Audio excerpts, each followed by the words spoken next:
Hello दोस्तों, तो अभी हम शुरू करते हैं अपनी वीडियो। क्योंकि हमने जो पहली वीडियो अपलोड की थी वो 30 मिनट से ज़्यादा की हो गई थी, मेमोरी नहीं थी, इसलिए हम दूसरी वीडियो अपलोड कर रहे हैं और जो कि ग्रुप डी के लिए बहुत ही ज़्यादा इम्पोर्टेंट है। और जो पहली वीडियो नहीं देखी हो जिसने, वो जाकर पहली वीडियो सबसे पहले देख ले। ठीक है, तो अभी हम शुरू करते हैं। देखिएगा, अपन द्वि विस्थापन पर आ गए थे। ऐसी अभिक्रिया जिसमें अभिकारकों के बीच आयनों का आदान प्रदान होता है द्विविस्थापन अभिक्रिया कहलाती है। द्विविस्थापन अभिक्रिया का सूत्र क्या है?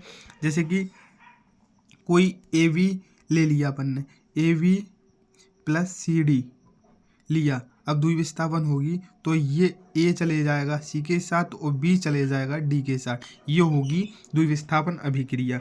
तो इसमें बहुत इम्पोर्टेंट क्वेश्चन आता है, जब सोडियम सल्फेट की अभिक्रिया बेरियम क्लोराइड से की जाती है तब द्विविस्थापन अभिक्रिया होती है। तो सोडियम क्लोराइड और बेरियम सल्फेट का निर्माण होता है। ये आयनों का अदला बदली के कारण बनता है, जिससे नए पदार्थ का निर्माण होता है। ठीक है, जैसे कि सोडियम सल्फेट और बेरियम क्लोराइड, तो ये बेरियम सल्फेट और सोडियम क्लोराइड बन जाएगा। और यहाँ पर बेरियम सल्फेट के लिए एक अपक्षेपण बन जाएगा, इसका निर्माण होगा, इसलिए इस अभिक्रिया को अपक्षेपण अभिक्रिया भी कहते हैं। वह रासायनिक अभिक्रिया जिसमें अपक्षेपण निर्माण होता है उसे अपक्षेपण कहा जाता है। परिभाषा इसकी, जब दो अभिकारक विलयन आपस में अभिक्रिया करके अम्लीय ठोस उत्पाद बनाते हैं, उस विलयन में उस ठोस के कण को अपक्षेपण हो जाते हैं। इस क्रिया को अपक्षेपण अभिक्रिया कहते हैं। रासायनिक क्रिया अपक्षेपण क्रिया कहलाती है। जैसे कि बेरियम सल्फेट में जब हम सोडियम सल्फेट डालते हैं तो एक अपक्षेपण प्राप्त होता है। इसके उदाहरण बाकी के ये हैं, सोडियम क्लोराइड और AgNO3 नाइट्रेट। तो AgCl silver chloride and sodium nitrate, barium chloride, इसमें अपक्षेपण ये चीज़ बना, ये वाला जैसे कि बेरियम क्लोराइड और H2SO4 का अब क्रिया हुआ तो VaSO4 और HCl मिला। और इस ये भी अब ये बहुत सी ज़्यादा ग्रुप डी में पूछी जा रही हैं। अब आता है अपचयन और उपचयन। इसको अपचयन और उपचयन में ध्यान रखना, और ज़्यादातर अगर बहुत ही सरल में याद करना हो तो ऑक्सीडेशन एंड रिडक्शन बस। उपचयन मतलब ऊपर ऊपर उठता है तो उपचयन, ऑक्सीजन का जोड़ना उपचयन, इससे याद रखो या फिर। ठीक है, उपचयन वह अभिक्रिया जिसमें ऑक्सीजन का जुड़ना या वृद्धि होना या हाइड्रोजन का घटना, इस अभिक्रिया को उपचयन अभिक्रिया कहते हैं। हमने ये अभिक्रिया ऐसे याद रखी क्योंकि ऑक्सीजन ऊपर होता है इसमें। उपचयन जैसे कि कॉपर, जब कोई कॉपर को लेकर गर्म करते हैं तो कॉपर में ऑक्सीजन जुड़कर कॉपर डाइऑक्साइड का निर्माण होता है। इसे हम उपचयन अभिक्रिया कहते हैं, क्योंकि इसमें ऑक्सीजन का जुड़कर कॉपर ऑक्साइड बनाते हैं। ठीक है, ये बहुत ही ज़्यादा इम्पोर्टेंट अभिक्रिया हैं। जैसे देखो, copper plus oxygen so copper CO2 carbon dioxide बन गई। कार्बन और ऑक्सीजन कार्बन डाइऑक्साइड। ये देखिए, पोटेशियम P4 और SO2, ये क्या हो गया? लेड नाइट्रेट होता है क्या? चलो देख लेना आप लोग। अब देखो, अब उपचयन की और उदाहरण जिसमें हाइड्रोजन का लॉस हो रहा हो। देखो, हाइड्रोजन सल्फेट प्लस बेरियम, तो ये हाइड्रोजन ब्रोमाइड और सल्फर का निर्माण होता है। ठीक है, ऐसे ही ये देख लो, hydrogen sulphide plus iodine HI+S, ये उपचयन की। अब अपचयन देखें, जिसमें हाइड्रोजन की वृद्धि होती है या ऑक्सीजन का निकलना होता है, उसे अपचयन अभिक्रिया कहते हैं। अपचयन अभिक्रिया, कॉपर ऑक्साइड के ऊपर हाइड्रोजन गैस प्रवाहित की जाती है तो काली सतह परत भूरे रंग की हो जाती है। इस स्थिति को अपचयन अभिक्रिया कहते हैं। कॉपर प्राप्त होता है। कॉपर डाइऑक्साइड में ऑक्सीजन का नुकसान होता है। ठीक है। उपचयन अभिक्रिया, अपचयन या अपकरण अभिक्रिया। Zinc oxygen plus carbon, zinc plus carbon monoxide, hydrogen. कभी कभी दोनों उपचयन और अपचयन अभिक्रिया साथ साथ होती हैं। रेडॉक्स अभिक्रिया, ऐसी अभिक्रिया जिसमें जिसमें अभिक्रिया के दौरान एक अभिकारक उपचयित होता है, दूसरा उपचयित होता है उसे उपचयन अपचयन अभिक्रिया रेडॉक्स, जिसमें देखो ऑक्सीडेशन भी हो और रिडक्शन भी हो, जिसमें दोनों अभिक्रियाएं हो उसे हम रेडॉक्स अभिक्रिया कहते हैं। और रेडॉक्स अभिक्रिया किससे बनी? रिडॉक्स, समझ रहा?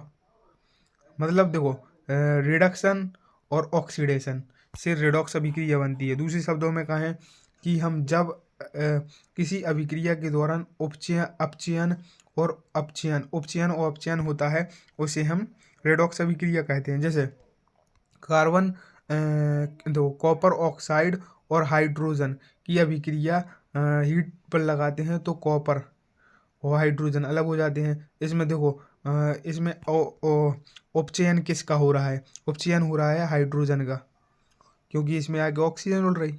और अपचयन किसका हो रहा है? अपचयन हो रहा है कॉपर ऑक्साइड का। ठीक है। रेडॉक्स अभिक्रियाएं अन्य उदाहरण हैं जिंक ऑक्साइड प्लस सी, जिंक कार्बोनेट, ये आप देख सकते हो। ठीक है। ऑक्सीकरण, देखो वैसे पदार्थ जिसमें ऑक्सीकरण की प्रक्रिया को कराते हैं ऑक्सीकारक कहलाते हैं। वह पदार्थ जो उपचयन के लिए ऑक्सीजन देता है या अपचयन के लिए हाइड्रोजन को हटाता है ऑक्सीकारक कहलाता है। ठीक है। वह पदार्थ जो उपचयन के लिए ऑक्सीजन देता है या अपचयन के लिए हाइड्रोजन को हटाता है ऑक्सीकारक कहलाती है। ये बहुत ही ज़्यादा इंपॉर्टेंट है और बहुत ही ज़्यादा ग्रुप डी में पूछा जा रहा है। देखिएगा जैसे hydrogen sulphide plus sulphur dioxide की क्रिया हुई तो 3S प्लस 2H2 बन गया। इसमें SO2 ऑक्सीकारक है। SO2 ऑक्सीकारक है।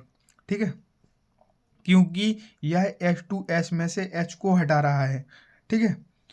3S इसमें SO2 ऑक्सीकारक है, इसमें H2S में से H हटा रहा है। ठीक है। ऑक्सीकरण वो कहलाती है जिसमें हाइड्रोजन का लॉस होता है।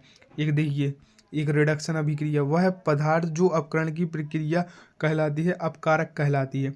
वह पदार्थ जो ऑक्सीजन के हटने के लिए उत्तरदायी होता है वह अपचयन के लिए हाइड्रोजन देता है अपकारक कहलाता है। जैसे zinc oxide plus carbon, so zinc carbon monoxide, इसमें कार्बन अपकारक है क्योंकि यह जिंक ऑक्साइड में से ऑक्सीजन को हटा रहा है। अपकारक कौन सा है? कार्बन। ठीक है। देखो उपचयन का प्रभाव, हमारे दैनिक जीवन में बहुत सारी अभिक्रियाएं हमारे आसपास होती रहती हैं जिसमें से धातुओं का संचारण एवं खाद्य पदार्थों का विकृत हो जाना और सामान्य उदाहरण उपचयन का ही प्रभाव है। जैसे कि संचारण, कोरोजन भी कहा जाता है। जब कोई धातु जल और वायुमंडल के संपर्क में आती है और नमी और वायुमंडल की उपस्थिति में ऑक्सीजन अन्य पदार्थ के संपर्क में आने लगती है तो इसमें धातु की ऑक्साइड सल्फाइड कार्बोनेट में परिवर्तन हो जाती है। धातु धीरे धीरे नष्ट होना शुरू हो जाती है। धातुएं अपने आसपास अम्ल आर्द्रता वायु आदि के संपर्क में आने पर संक्षारित हो जाती है। इस प्रक्रिया को क्या कहते हैं? संक्षारण। जैसे कि सिल्वर में वायु में उपस्थित सल्फर के साथ मिलकर सिल्वर सल्फाइड बनाता है जिसके कारण वस्तु काली हो जाती हैं। ये सबसे ज़्यादा बहुत इंपॉर्टेंट चीज़ है। सिल्वर वस्तुएं जब इसका संचारण हो तो यह काली दिखाई देती हैं, काली। ठीक है। और ये कॉपर, देखो कॉपर कार्बन डाइऑक्साइड के साथ अभिक्रिया करके हरा रंग बनाती हैं। बहुत ही ज़्यादा इंपॉर्टेंट क्वेश्चन। लोहा पदार्थ, लोहे की वस्तु आंध्र वायु में खुली छोड़ दी जाए तो लाल भूरे रंग की खुरदुरी बन जाती है। लोहे का क्षय होना प्रारंभ हो जाता है। जैसे 4Fe3O2 ये H2O के साथ क्रिया करके 2Fe2O3 का निर्माण करती है। संक्षारण के बचाव के लिए क्या विधियां हैं? सबसे पहले जस्तीकरण, लोहे पर पेंट लगाना, धातु की सतह पर तेल लगाकर या ग्रीस लगाकर रखना। जस्तीकरण, किसी धातु की सतह पर विद्युत लेपन द्वारा जस्ते की परत चढ़ाने की प्रक्रिया को जस्तीकरण कहलाता है। अब आ जाता है दूसरा, विकृत गंधिता या रैंसिडिटी। विकृत गंधिता एक घटना है जब बहुत समय रखने के बाद वसा या तेलीय खाद्य पदार्थ उपचयित हो जाता है, उसका स्वाद बदल जाता है, उसे हम रैंसिडिटी कहा जाता है। तेल या वसा युक्त पदार्थों में ऑक्सीडेशन को रोकने के लिए स्वाद एवं गंध को बदल देते हैं। यह घटना विकृत गंधिता कहलाती है। वसा और तेल में तैयार किए गए खाद्य पदार्थ जैसे कि सब्जी, चिप्स, भुजिया को आदि विकृत होने से खराब कर देता है। उपचयित खाद्य पदार्थ का स्वाद बदल देता है।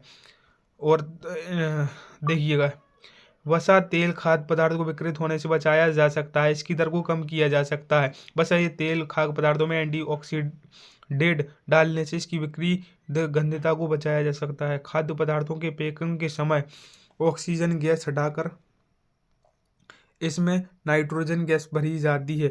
उपचयन की दर को कम करके वायु मुक्त बर्तन में खाद्य पदार्थ को रखने से इसकी दर को कम किया जा सकता है। समझ रहे हैं? इसमें नाइट्रोजन गैस डाली जाती है। अब देखिएगा, अब प्रश्न और उत्तर आ गए हैं। ये हम अच्छी एक और दूसरी वीडियो लेकर आएंगे, उसमें करवाएंगे, क्योंकि ये वीडियो बड़ी हो जाएगी। तो चलिए यहाँ तक इतनी वीडियो, अगली वीडियो देखोगे तो इसमें बढ़िया क्वेश्चन और आंसर ही मिलेंगे। ठीक है, लाइक सब्सक्राइब करना ना भूलें।